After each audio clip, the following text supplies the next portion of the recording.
লাল ও 3টি পতাকা। আর এ থেকে প্রমাণিত হয় পার্থিব ধনসম্পদ অর্জনের জন্য তার এই সংগ্রাম ছিল না। আবার দেখুন রাসূল সাল্লাল্লাহু আলাইহি ওয়াসাল্লামের মেয়ের জামাতা ও অন্যতম সাহাবী আলী রাদিয়াল্লাহু আনহু এর সম্পদের তালিকা।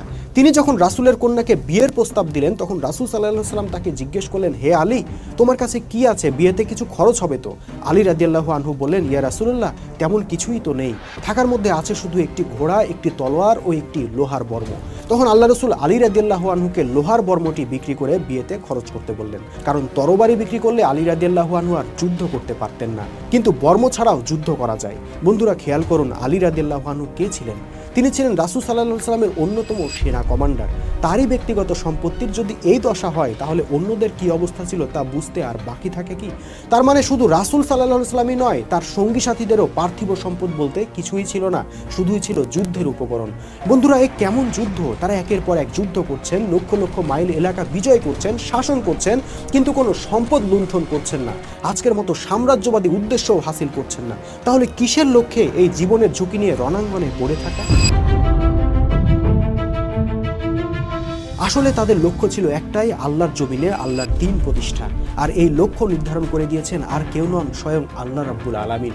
পবিত্র কোরআনের 3টি আয়াত, সূরা তওবা 33, ফাতা 28 ও সফ 9, এই 3টি আয়াতেই আল্লাহ একই কথার পুনরাবৃত্তি করেছেন এবং বলেছেন, আমি রাসূলকে হেদায়া ও সত্য দিন দিয়ে এই জন্য প্রেরণ করেছি যাতে তিনি অন্য সমস্ত দিনের উপর আল্লাহর দেওয়া দিনকে জয়যুক্ত করতে পারেন।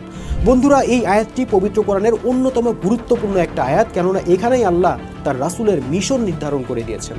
আর তা হলো সমস্ত পৃথিবী থেকে অন্য সকল জীবন ব্যবস্থা বা সিস্টেমকে পরাজিত করে আল্লাহর দেওয়া সিস্টেম বা জীবন ব্যবস্থাকে প্রতিষ্ঠা করতে হবে।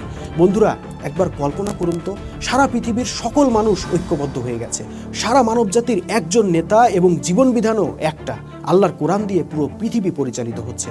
কল্পনা করাটাও কত কঠিন, তাই না? অথচ আপনি যা কল্পনাও করতে পারছেন না সেটাই বাস্তবায়ন করার দায়িত্ব ছিল রাসূল সাল্লাল্লাহু আলাইহি ওয়াসাল্লামের।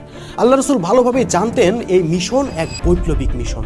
সারা পৃথিবীতে আল্লাহর দেওয়া জীবন ব্যবস্থা প্রতিষ্ঠা করতে হলে অবশ্যই সারা পৃথিবীর রাষ্ট্রশক্তি অর্জন করতে হবে। আর রাষ্ট্রশক্তি কেউই স্বেচ্ছায় ছেড়ে দেয় না, দিবেও না, ওটা জান দিয়ে মাল দিয়ে লড়াই করেই অর্জন করতে হয়। আর সেজন্যই আল্লাহ রাসূলের প্রয়োজন পড়েছিল দুর্ধর্ষ একটি সামরিক জাতির, যাদের নারীরাও হবে যোদ্ধা, পুরুষরাও হবে যোদ্ধা, যাদের কোনো মৃত্যু ভয় থাকবে না, বরং রণাঙ্গনে জীবন দেওয়াকেই যারা জীবনের সফলতা জ্ঞান করবে। মূলত এরকম একটা দুর্ধর্ষ সামরিক বাহিনী গড়ে তোলার জন্য যা যা করার দরকার রাসূল সাল্লাল্লাহু আলাইহি ওয়াসাল্লাম তাই করেছেন পুরো নবুয়তি জিন্দেগিতে। তিনি সাহাবীদের নিয়ে একসাথে সালাহ কায়েম করেছেন, সেটারও লক্ষ্য ছিল সামরিক। তিনি সওম করেছেন, হজ করেছেন, যাকাত আদায় করেছেন, কুরআন তেলাওয়াত করেছেন, এক কথায় যা কিছু করেছেন সবকিছু ছিল ব্যাটেল ওরিয়েন্টেড, যুদ্ধমুখী। যদি মুক্তি